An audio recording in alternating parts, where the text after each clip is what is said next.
Fala galerinha do Viajando pela Fisiologia, um grande abraço a todos vocês, professor Fábio Seschini, iniciando mais um quadro Viajando pela Fisiologia Entrevista, e hoje nós vamos conversar um pouquinho sobre psicologia do esporte com o professor Dr. Marcelo Zanetti, que gentilmente está cedendo aqui o seu tempo para um bate-papo sobre psicologia do esporte. Professor, em primeiro lugar, obrigado pela disponibilidade de tempo, obrigado por contribuir aqui com a galera do Viajando pela Fisiologia. Quem é o professor Marcelo Zanetti? Primeiro, boa tarde, Seschini, boa tarde a todos os teus ouvintes, espectadores. É um prazer estar aqui com você, me sinto honrado de estar contribuindo com o seu trabalho, que tem uma amplitude bastante significativa. Bem, o professor Marcelo Zanetti é formado em Educação Física pela Faculdade de Filosofia e Ciências e Letras de São José do Rio Pardo. Posteriormente, fiz o mestrado e o doutorado na Unesp de Rio Claro, mestrado em Ciências da Motricidade e o doutorado em Desenvolvimento Humano e Tecnologias.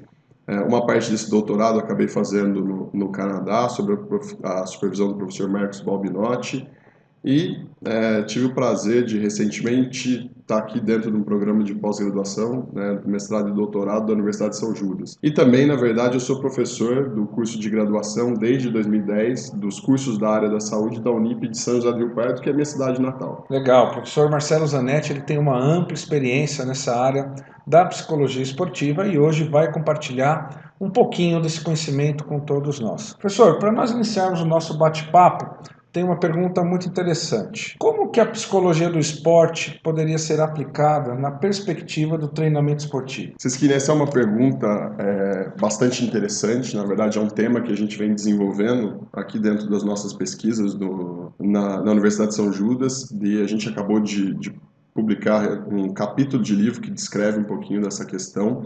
A gente vem estudando, na verdade, os aspectos psicológicos atrelados ao treinamento esportivo. Por quê? Porque se fala muito sobre a questão da tal da periodização integrada, né? Da necessidade de você juntar diferentes possibilidades das ciências do esporte pensando na organização do treinamento esportivo. Sentindo essa necessidade, a gente começou a desenvolver uma série de trabalhos que pudessem dar sustentação nesse tipo de prática. E um desses trabalhos, que foi esse capítulo de livro que a gente acabou de publicar, a gente discute a questão da psicologia do esporte no treinamento sob diferentes perspectivas. Nós podemos falar dessa psicologia do esporte pensando no desenvolvimento da carreira atlética. Nós podemos falar um pouquinho também dessa psicologia do esporte pensando em diferentes fases do treinamento, tá? E isso nos traz a condição de começar a discutir como é que esses princípios podem ser aplicados dentro do treinamento. Para exemplificar, o que a gente acabou considerando nesse trabalho, por exemplo, é a divisão do treinamento em etapas de desenvolvimento. E dentro dessa primeira etapa, apoiado em uma série de autores, a gente traz, por exemplo, a iniciação esportiva. E quando a gente pensa na iniciação esportiva, nós temos muito claro na literatura como é que ela poderia ser conduzida. Então nós temos aí a sugestão de um trabalho mais voltado para o desenvolvimento do jogo deliberado, que seria uma prática do jogo livre ou uma prática do jogo que seria não estruturado. Nós temos aí também, nesse sentido, a possibilidade de desenvolver trabalhos que não tenham tanta intensidade no treinamento, que promovam o desenvolvimento de algumas capacidades, de algumas habilidades básicas. Para quê? Para que, do ponto de vista da psicologia, a gente tenha aí o maior nível de motivação intrínseca dessas crianças. Essa motivação intrínseca pode garantir posteriormente a prática dessas crianças e a continuidade dentro desse esporte, né? Então essa motivação intrínseca que está diretamente relacionada à intenção de prática, ao prazer pela prática, quando ela é desenvolvida na iniciação esportiva, isso pode contribuir efetivamente para o desenvolvimento do trabalho atlético futuro. Quer dizer, se uma criança que está tendo uma iniciação em qualquer esporte aí, seja coletivo ou individual, se essa criança ou esse adolescente não encontrar uma motivação interna, a continuidade do processo fica dificultosa, não é isso? Quer dizer, é o primeiro passo, que seria então a pessoa ter motivação para querer colocar e continuar com aquele processo em prática. É isso, professor? Sem dúvida, Seschini, e uma grande contribuição nesse sentido é que muitas vezes o próprio treinamento e as competições que são executadas precocemente acabam não contribuindo para esse desenvolvimento. né? Porque muitas vezes a criança acaba se sentindo pressionada com esse tipo de prática e essa pressão acaba gerando muitas vezes demandas que essa criança não tem capacidade nesse momento de lidar.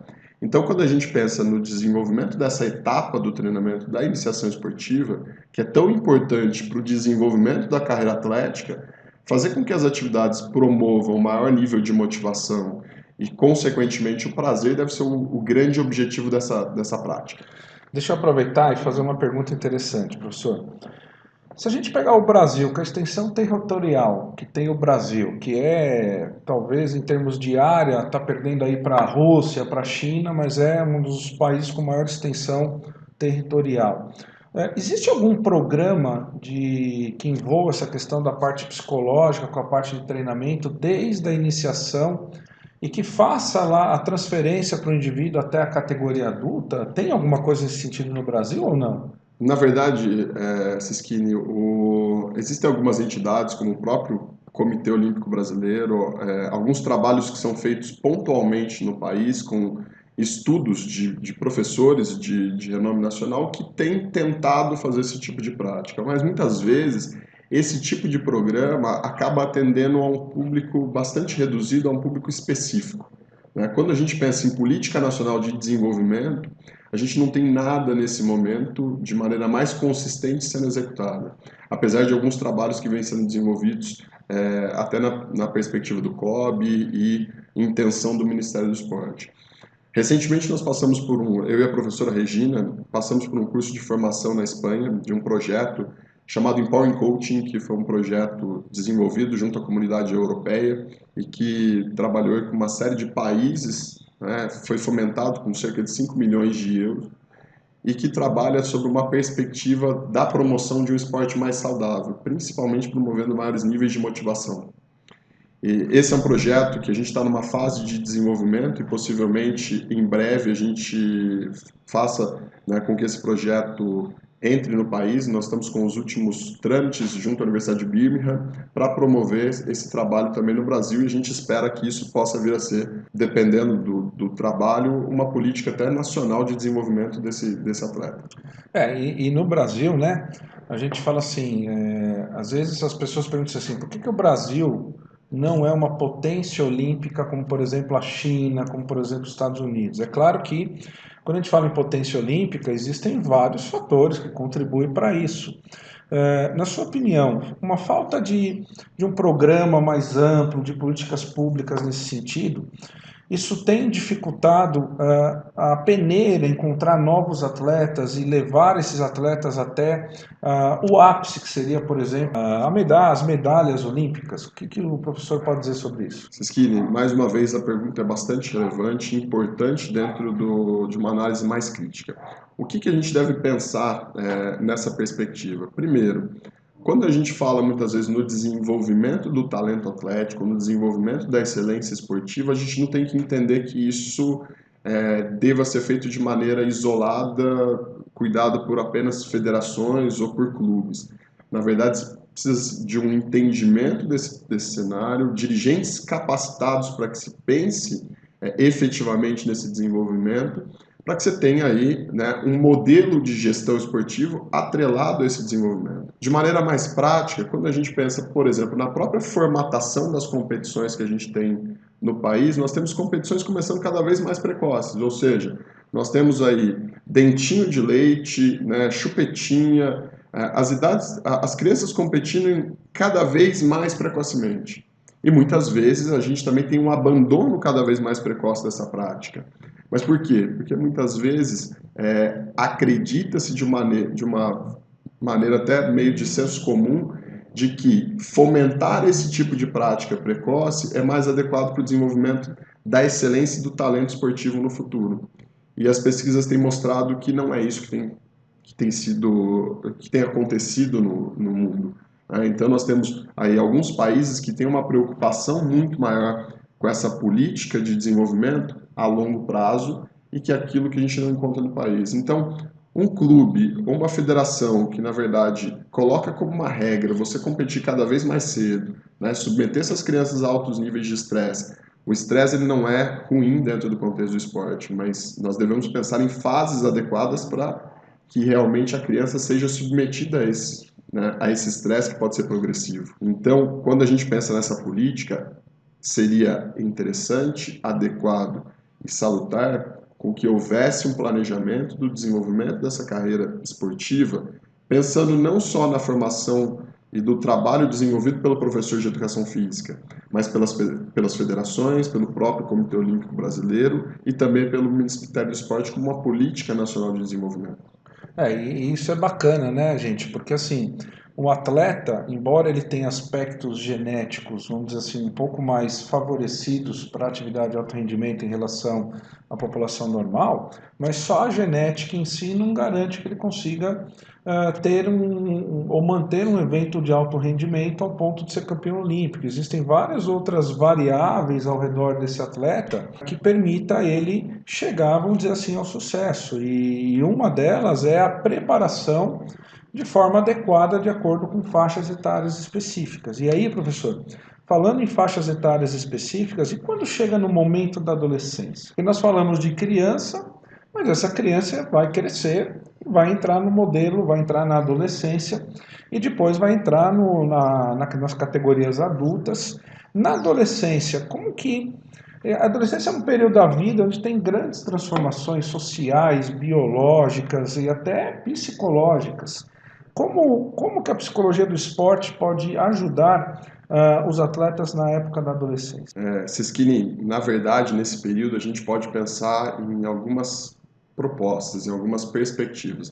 A primeira perspectiva que a gente deve pensar é que manter esse adolescente na prática esportiva já é um grande desafio, né, devido a essas alterações, né, nós estamos falando de alterações fisiológicas, anatômicas, comportamentais, então manter essa criança engajada com um programa de atividade física é essencial, né? É fundamental. Quando a gente pensa nisso, contribuir ainda para a motivação, para manter os altos níveis de motivação, a motivação de alta qualidade, que é a motivação intrínseca, pode favorecer a permanência nessa prática. Mas olha só, nós precisamos avançar também do ponto de vista do desenvolvimento atlético, né? Então essa fase, que é uma fase de formação atlética, é importante também que seja planejada para a melhora dessas habilidades, né? É onde o atleta ou o aluno ele já passa a ter o contato direto com uma modalidade mais específica, que por acaso ele possa vir a se desenvolver posteriormente. Diferentemente da iniciação esportiva, que na iniciação esportiva você deve privilegiar aí uma maior vivência entre diferentes modalidades para formar essa base multilateral atlética. Então esse é o momento da criança já começar a experimentar algumas questões relacionadas a um esporte específico, por exemplo, o basquete, o futsal, o vôlei, e a partir daí, né, ele começa a desenvolver outros atributos, ele começa a desenvolver estratégias de enfrentamento, ele começa a desenvolver, por exemplo, né, maior resiliência para com a prática. Que é uma palavra-chave, hein, gente? Guarda aí, resiliência. E que, na verdade, muitas vezes a própria resiliência ela é usada de maneira errônea, né? Porque quando a gente fala de resiliência, a gente está falando, na verdade, né, da capacidade do indivíduo de lidar com um trauma. E muitas vezes a vida nos causa alguns traumas que são importantes para o nosso desenvolvimento. E o professor de educação física, o técnico, ele tem uma função muito importante, na verdade, como um tutor de resiliência, como alguém que pode ajudar no desenvolvimento dessa resiliência, que é atlética em determinados momentos, mas ela é para toda a vida, ela pode ser extrapolada para a vida. Uma coisa importante, Marcelo, eu vejo assim, por exemplo, nós estamos vindo aí num período de Copa do Mundo. E quando a gente pega, por exemplo, futebol profissional, que culturalmente no Brasil é o esporte mais visto, mais discutido, mais adorado, e os atletas também do futebol são aqueles que mais são criticados, tanto pelo torcedor, como muitas vezes pela própria mídia. E nós estamos falando de atletas que têm nome internacional, atletas que têm fama internacional. Como que a psicologia do esporte poderia ajudar o atleta profissional, agora falando já na idade adulta, em termos de motivação e resiliência? Porque muitas vezes o que nós vemos, o atleta respondendo de cabeça cheia, no auge lá do jogo, ou quando termina o jogo, ele vai responder à imprensa, por exemplo, os torcedores de cabeça cheia, e aí tem vários e vários exemplos que a gente poderia dar. Como que a psicologia do esporte pode ajudar o atleta nessa questão da motivação, do autocontrole e até da resiliência, porque o atleta ele é um ser humano. Ele é um ser humano, ele quer ir no cinema, ele quer ter privacidade, ele quer fazer coisas que todos nós aqui fazemos no dia a dia. E muitas vezes por causa da fama ele não consegue, e aí ele é obrigado a, vamos dizer assim, se recluir dentro do mundo esportivo em si, e aí ele ainda é bastante criticado em função de uma atuação tão esperada, boa no campo ou não esperada. Como que a psicologia do esporte pode ajudar os atletas de alto rendimento agora na idade adulta já? Siskini, também acho que a gente pode começar a pensar nessa perspectiva da psicologia do esporte no alto rendimento. E, na verdade, na maior parte das vezes, a psicologia do esporte ela é pensada para esse tipo de atleta como uma forma de melhorar a performance atlética. Então, a entrada da psicologia do esporte, ela acaba muitas vezes sendo realizada no alto rendimento, mas eu vejo um grande problema. O atleta que não foi trabalhado desde as idades mais baixas, precoces, né? Onde ele não se desenvolveu do ponto de vista desses atributos psicológicos, onde não houve esse controle, não é a psicologia do esporte lá na frente que vai resolver todo esse problema. E muitas pessoas acham que a psicologia iria resolver, iria corrigir anos e anos de um trabalho que não existiu, com algumas, vamos dizer assim, algumas palestras motivacionais. Não é bem isso, né? Sem dúvida. Na verdade, o psicólogo do esporte não deve ser visto como alguém que vá para apagar incêndio. Esse trabalho de psicologia do esporte, a gente tem visto aí uma série de intervenções que são desenvolvidas nas categorias de base ao redor do mundo e algumas publicações que têm apresentado que, na verdade, esses atributos devem ser desenvolvidos precocemente. Não significa que as equipes de alto nível, as equipes de alto rendimento, devam abandonar o psicólogo do esporte porque não vai ter interferência no alto rendimento. Eu não estou dizendo isso, mas o que eu estou dizendo é que esse trabalho deve começar precocemente. Porque, na verdade, quando a gente pensa nesse atleta que está no alto rendimento, e muitas vezes as pessoas acham que ele tem que lidar com uma demanda de estresse extrema, realmente ele tem que lidar com isso. Mas isso vem sendo construído ao longo de uma vida. E se ele vai aprendendo recursos para lidar com essas demandas ao longo dessa carreira atlética, ainda mantendo altos níveis de motivação, de prazer pela prática, ele acaba nesses momentos apresentando resultados mais positivos, como lidar melhor com essas situações, desenvolver maiores estratégias de enfrentamento, que é o coping, para que a partir daí ele tenha um comportamento mais adequado com o status, vamos dizer assim, social que ele tem perante a sociedade, né? Sem dúvida alguma, porque ele tem que lidar com pressões que são efetivamente grandes, pensando na projeção que esse atleta tem. Ele vai passar por momentos bons e momentos ruins. Mas a partir do momento que foram desenvolvidos esses atributos ao longo de uma vida, a chance dele de lidar adequadamente nessas situações acaba sendo muito maior. E aí, professor, uma pergunta que eu acho que é essencial, e eu acho que ninguém é melhor que o senhor para responder. Você, né? Eu chamei de senhor, ele fica bravo. Você, e aí eu falo para ele que é uma questão de respeito, né? Mas você. Quando a gente fala na questão do atleta, então o atleta tem a parte técnica, ele tem a parte tática, tem a parte física e tem a parte da psicologia, a questão emocional, a questão da motivação interna, a questão do autocontrole e da resiliência.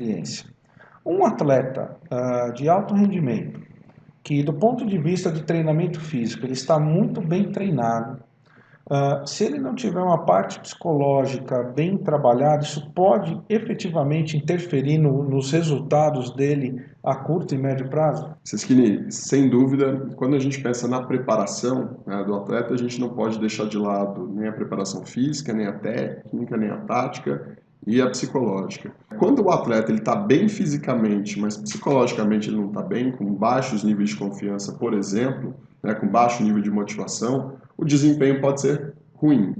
Mas nada vai adiantar se, na verdade, ele tiver uma boa condição psicológica e, por outro lado, ele não tiver desenvolvido as questões técnicas, táticas e físicas. Então, esses componentes eles devem ser vistos de maneira indissociável e também ser trabalhado de uma maneira integrada. Por quê? Porque muitas vezes o próprio trabalho da psicologia do esporte não deve ser visto de maneira desintegrada do conjunto que se espera. né? Porque eu tenho um nível de ativação, eu vou trabalhar, por exemplo, com um nível de ativação atlética, esse nível de ativação, né, pensando na perspectiva psicofisiológica, deve ser adequado àquele determinado contexto, àquele determinado momento. As respostas psicológicas, né, devem ser pensadas adequadas ao determinado tipo de modalidade. Então, quando a gente pensa nesse desenvolvimento, a gente não pode pensar na desintegração desse trabalho. E o psicólogo do esporte ele deve servir, né, dentro da comissão técnica como alguém que contribua efetivamente para que haja essa integração, inclusive na montagem do próprio treinamento. Eu vou dar um exemplo. Se por acaso eu quero desenvolver potência em uma determinada modalidade, potência acaba gerando aí muitas vezes uma resposta significativa, muitas vezes com uma fadiga acumulada do próprio sistema nervoso central. Olha, naquele momento, os níveis a percepção de competência desse indivíduo vai diminuir. Exato. Então, quando a gente pensa de maneira desintegrada, né, na perspectiva do treinamento, isso vai ter um impacto significativo nas respostas que eu busco para o atleta naquele determinado período. Então não há como eu separar a preparação física, técnica, tática e psicológica, né, e a partir daí buscar um rendimento maior. E uma das coisas que a gente fala bastante, professor Zanetti, é exatamente o seguinte: o trabalho dos aspectos psicológicos no atleta de alto rendimento, ele é tão ou mais importante do que a própria parte física, né? Então, por exemplo, a gente pega o futebol na Europa. Em termos de volume e intensidade de treino físico, a gente sabe que é menor em relação ao Brasil. E lá eles têm um trabalho muito forte dos aspectos psicológicos com um atleta, não é isso? Então, isso mostra que eu me arriscaria a dizer o seguinte: os aspectos psicológicos eles são tão, e em muitos casos, talvez até maior do que a própria resposta do trabalho físico. Então, é comum você pegar comissões técnicas que, por exemplo, se preocupa muito com a técnica, muito com a tática, muito com o físico, e o psicológico, embora até tenha na comissão técnica um trabalho, mas fica meio que, vamos dizer assim, escondidinho lá, não tem tanta autonomia. Isso é realmente uma realidade, né? Ou eu estou viajando na maionese aqui? Não, Seskini, essa é uma realidade quando a gente pensa no desenvolvimento aí desse atleta. Claro que quando ele chega no mais alto rendimento, algumas questões de desenvolvimento físico, técnico, tático já estão muito fortes e os aspectos psicológicos, os atributos psicológicos também foram desenvolvidos, é claro, mas lidar com determinadas fases do trabalho, com determinadas características dos eventos esportivos que ele vai participar, isso demanda uma condição psicológica muito grande, né? Uma adequada condição psicológica. Mas eu volto a insistir que boa parte das vezes o psicólogo do esporte acaba não sendo integrado à comissão técnica. Né? Por quê? Porque é um trabalho visto de maneira isolada. Apagar incêndio. Chama quando deu, quando o técnico entende que o problema da galera é a cabeça, não é isso? Sem dúvida, mas por outro lado, fica a necessidade também daquele psicólogo do esporte, né, que tem de repente a formação na psicologia, né, ou na educação física, de entender bem o cenário esportivo, de entender bem o contexto esportivo. Porque muitas vezes, se eu desconheço esse contexto, se eu desconheço os aspectos fisiológicos, os aspectos do treinamento, eu também não consigo integrar esse trabalho efetivamente à comissão técnica. Então, muitas vezes isso acaba sendo isolado também pelo próprio desconhecimento da prática, pelo próprio desconhecimento das características do treino. Exato. Bom, nós estamos chegando ao final do primeiro vídeo aqui com o bate-papo com o professor Marcelo Zanetti sobre psicologia esportiva. E no segundo vídeo, o professor Marcelo Zanetti ele vai comentar um pouquinho que essas questões associadas aos aspectos psicológicos que eles extrapolam a área do esporte de alto rendimento. E, portanto, isso está ligado, por exemplo, a você que é personal trainer e tem os seus alunos e precisa trabalhar melhorar os aspectos psicológicos, as questões da atividade física das próprias crianças e adolescentes na escola e até para a vida, beleza? Então espero que vocês tenham gostado. Professor, obrigado por essa primeira parte do bate-papo. E se você ainda não está inscrito no canal do Viajando pela Fisiologia no YouTube, é muito simples, basta se inscrever agora, ative o sininho para que você receba todas as nossas notificações, beleza? Valeu, galera, um abraço para vocês e o segundo vídeo está vindo aí. Um abraço e até lá.